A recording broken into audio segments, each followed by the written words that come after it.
Tu sais, parfois, il y a des trucs qu'on remarque le matin et qu'on oublie aussitôt, comme un rêve bizarre dont on ne se souvient plus après le café. Sauf que là, c'était pas un rêve. C'était une petite tache rouge, sur l'oreiller.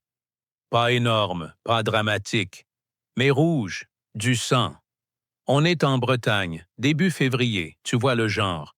L'air humide, le vent qui passe sous la porte, la pluie qui tape sur les volets. Sophie, elle, adore ça. Elle vit dans une petite maison à 2 pas de la mer, avec ce bruit des vagues au loin. C'est son petit coin de paradis. Le matin, elle ouvre la fenêtre de la chambre, enfile son gros pull en laine et file mettre la bouilloire. Le café, c'est sacré. Ce matin-là, elle s'étire, se frotte les yeux et là, elle voit la trace. Elle touche son nez. Rien. Bon, ça arrive, hein? L'air est sec enfin, c'est ce que qu'on dit, même si en Bretagne, sec, c'est un concept. Elle se mouche, un peu de sang, et basta. Elle enfile ses bottes, prend sa baguette au passage à la boulangerie et file à l'école. Le lendemain, pareil. La même petite trace rouge sur l'oreiller. Et encore le surlendemain. Ça devient presque une habitude.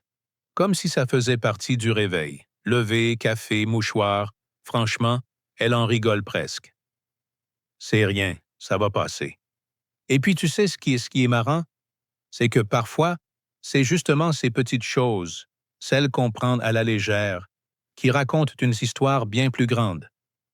Reste avec moi parce que la suite, tu ne vas pas la voir venir. Sophie, c'est pas du genre à dramatiser. Elle a 42 ans, institutrice dans l'école du village. Tu sais, le genre de personne que tout le monde connaît. À la supérette, on lui demande toujours: alors les petits, ils sont sages? Et au marché du samedi matin, elle repart toujours avec une pomme gratuite pour la maîtresse. Sa vie, elle est bien calée. Réveil à 6h45. Café noir sans sucre. Sinon, c'est pas du café. 2 tartines de pain grillé avec un peu de beurre salé, évidemment. Ensuite, elle prend sa voiture pour les 10 minutes de route jusqu'à l'école. Pas de bouchon ici, juste parfois un tracteur un peu trop lent sur la départementale. Le midi, elle mange à la cantine avec les collègues. Le soir, un coup d'œil sur les devoirs des élèves, 2 ou 3 corrections, et parfois une série sur France 3 ou un livre. Elle a toujours eu ce côté tranquille, routinier, pas du genre à courir chez le médecin pour rien. Côté santé, justement, elle a sa carte vitale dans le portefeuille au cas où, mais elle ne s'en sert pas souvent. Une visite annuelle chez son médecin traitant, parfois même elle la repousse parce que «je vais bien, alors bon». Les petits mots, elle les règle à la maison. Un peu de miel pour la gorge, une tisane pour dormir, de l'arnica pour les bleus. Les remèdes de grand-mère, quoi. Et puis Sophie, elle a ce truc très français. Cette habitude de dire ça va passer même quand, ça passe pas. Les saignements de nez du matin? Oh, c'est sûrement rien. Un coup de fatigue? Oh, c'est la météo. Un mal de tête? Oh, c'est les écrans. Bref, elle ne se pose pas plus de questions que ça. Et pourtant, si on savait à l'avance quand un petit détail du quotidien va nous embarquer dans une grande histoire, on ferait quoi? On réagirait différemment? Vous l'auriez remarqué, vous, que quelque chose clochait. Au début, ça reste discret. Un petit saignement de rien du tout, toujours du même côté, toujours le matin. Sophie se dit que c'est peut-être parce qu'elle dort la fenêtre entr'ouverte, ou qu'elle a gratté un peu fort en se mouchant, qui sait. Mais, au fil des jours, ça commence à devenir régulier, presque une routine bizarre. Elle se lève, mouchoir à portée de main, et hop, un petit filet rouge. Pas douloureux, pas impressionnant, juste agaçant. Un dimanche, en prenant le café avec sa sœur, elle en parle comme ça, à la légère. Tu sais, ça fait 10 jours que je saigne du nez tous les matins. Oh, mais moi aussi, ça m'est arrivé l'hiver dernier. Mettre un bol d'eau chaude dans la chambre, ça humidifie l'air. Ou coupe le chauffage la nuit, c'est mauvais. Sophie hoche la tête, se promet d'essayer. Le soir même, elle installe un bol d'eau chaude sur la commode. Sauf que ça ne change rien.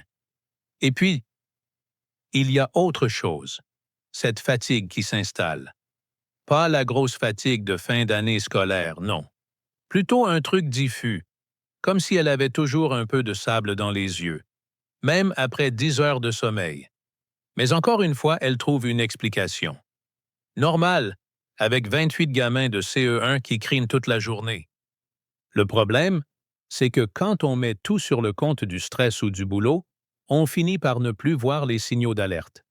Toi, honnêtement, si tu te mettais à saigner du nez tous les jours, tu réagirais comment? Tu irais direct chez le médecin ou tu te dirais comme Sophie, ça va passer, va?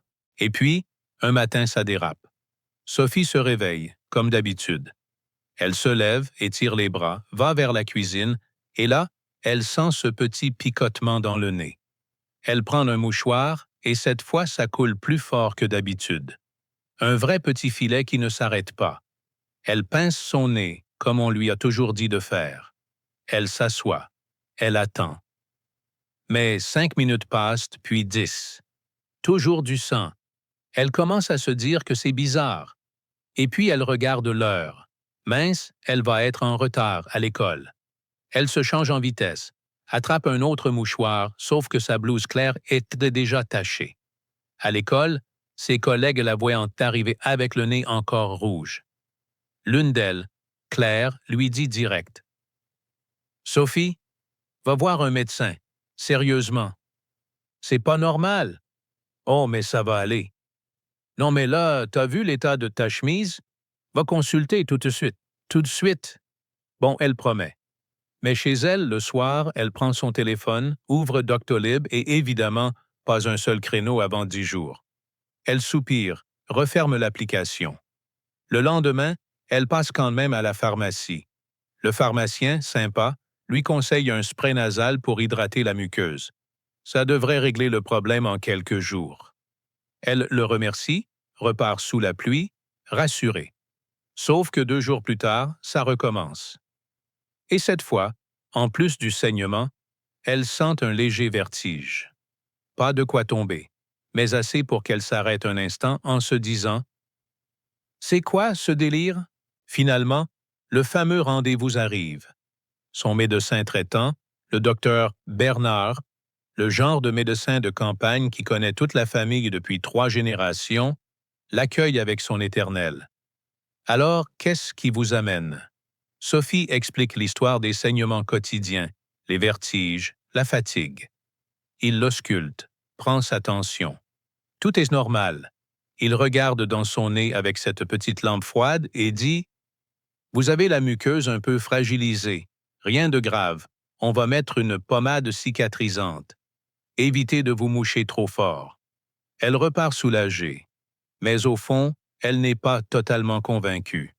2 semaines plus tard, rebelote. Et là, un détail nouveau. Un petit bleu sur son avant-bras.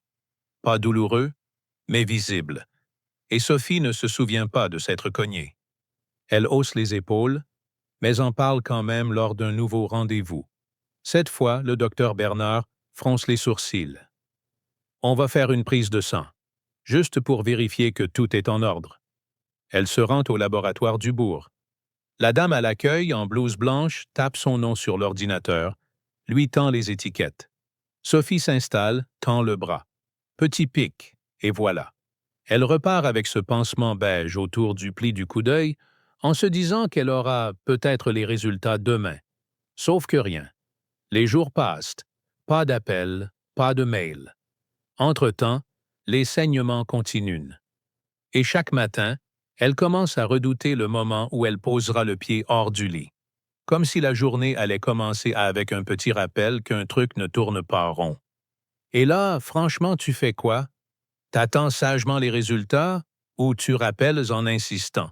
Les jours s'étirent. Et toujours pas de nouvelles. Tu sais ce qu'on dit.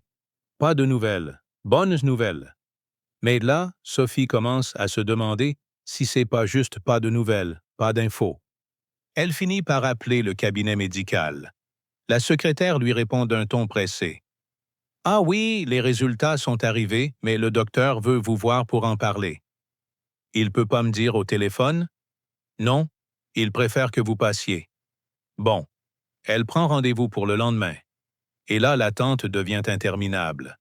Le soir, elle en parle à sa mère au téléphone. Sa mère, toujours prompte à ressortir les histoires de famille, lui dit « Tu sais, ton oncle Henri, il avait un problème avec son sang, il saignait facilement, mais bon, c'était il y a longtemps, et puis il fumait comme un pompier, ça aide pas. » Sophie sourit, mais au fond, ça la travaille. Et puis, il y a les discussions du quotidien. À la salle des profs, entre deux corrections, Claire lui demande « Alors, t'as eu tes résultats? » « Pas encore. Je vois le doc demain. Tu nous tiens au courant, hein? » Dans la salle d'attente du médecin le lendemain, Sophie observe les autres patients. Il y a une dame qui tousse, un monsieur qui se tient le dos, un gamin avec un bras dans le plâtre. Elle se demande combien de ces gens-là sont venus pour un truc qui passera et qui finalement n'est pas passé. Toi, honnêtement, ça t'est déjà arrivé d'attendre un résultat en te faisant tout un film dans ta tête? Moi, rien que d'y penser, ça me serre un peu le ventre. Le docteur Bernard l'accueille avec un air sérieux. Pas le genre dramatique façon film, non mais assez pour que Sophie sente tout de suite que ce qu'il va dire n'est pas anodin. Il pose la feuille des analyses sur son bureau, enlève ses lunettes et commence. Bon, il y a quelque chose d'un peu inhabituel dans vos résultats. Vous avez un trouble de la coagulation. Un quoi? En gros, votre sang met plus de temps à s'arrêter de couler que la normale. Même un petit saignement peut durer plus longtemps. C'est probablement lié à un problème auto-immune. Pas alarmant sur le très court terme, mais ça peut devenir dangereux si on ne fait rien. Sophie reste silencieuse. Les mots tournent dans sa tête. Trouble, coagulation, auto-immune. Ça sonne grave, même si le ton du médecin se veut rassurant. Donc, les saignements de nez? Exactement. C'est un des symptômes. Et le bleu sur votre bras, c'est lié aussi. On va faire d'autres examens pour préciser, et on mettra en place un traitement adapté. Elle hoche la tête, mais au fond, elle repense à toutes ces semaines où elle a juste mis ça sur le compte de l'air sec, et à ce mouchoir ensanglanté posé chaque matin sur sa table de chevet, comme un petit drapeau rouge qu'elle a ignoré. Franchement, qui aurait deviné que ça venait de là? Le traitement commence rapidement. Pas un truc spectaculaire, pas de perfusion à l'hôpital, non. Plutôt un mélange de médicaments pour réguler la coagulation et quelques règles de vie à adopter. Le docteur Bernard lui explique calmement. Il faudra éviter certains anti-inflammatoires, surveiller votre alimentation, limiter l'alcool et surtout ne pas négliger les petits bobos. Même une coupure en cuisine, il faut la traiter sérieusement. Sophie repart avec son ordonnance et aussi une sensation étrange. Ce n'est pas une maladie qu'on guérit complètement. C'est un truc avec lequel elle va devoir composer. Elle apprend vite à repérer les signes. À la moindre petite coupure en coupant le pain, elle sort son désinfectant et une compresse. À l'école, elle a maintenant une petite trousse de secours dans son tiroir avec des pansements et du sérum physiologique. Les saignements de nez deviennent plus rares, puis disparaissent complètement au bout de quelques semaines. Mais elle garde cette vigilance nouvelle. Elle se surprend même à donner des conseils à ses collègues. Franchement, si t'as un truc qui traîne plus de 2 semaines, va voir ton médecin. Attends pas. Elle a aussi changé certaines habitudes. Plus de tisanes aux plantes un peu fortes que lui conseillait sa grand-mère sans se rappeler que certaines peuvent fluidifier le sang. Plus de je m'en fiche quand elle remarque un bleu. Et surtout, plus jamais ce réflexe de tout mettre sur le compte du stress. Petit à petit, elle se rend compte que cette histoire lui a appris un truc précieux. Écouter son corps, même pour ce qui paraît insignifiant. Et toi, tu crois que tu arriverais à changer tes habitudes comme ça? Ou bien tu retomberais vite dans le ça va passer? Aujourd'hui, Sophie vit comme avant enfin presque. Elle continue ses cours, ses trajets le long de la côte, ses cafés du matin. Mais elle a dans son sac un petit kit de premier secours à côté de son porte-monnaie et de sa carte vitale. Et ça, c'est nouveau. Elle en rigole parfois avec ses amis. Avant, j'avais juste un rouge à lèvres. et des clés dans mon sac. Maintenant, j'ai des compresses et du désinfectant. On vieillit, que veux-tu? Mais au fond, elle sait que ce n'est pas juste une question d'âge. C'est une question de conscience. Elle n'ignore plus un symptôme qui persiste. Elle n'attend plus que ça passe. Et elle en parle autour d'elle, à sa sœur, à ses élèves, même à la boulangère. Parce qu'elle a compris une chose.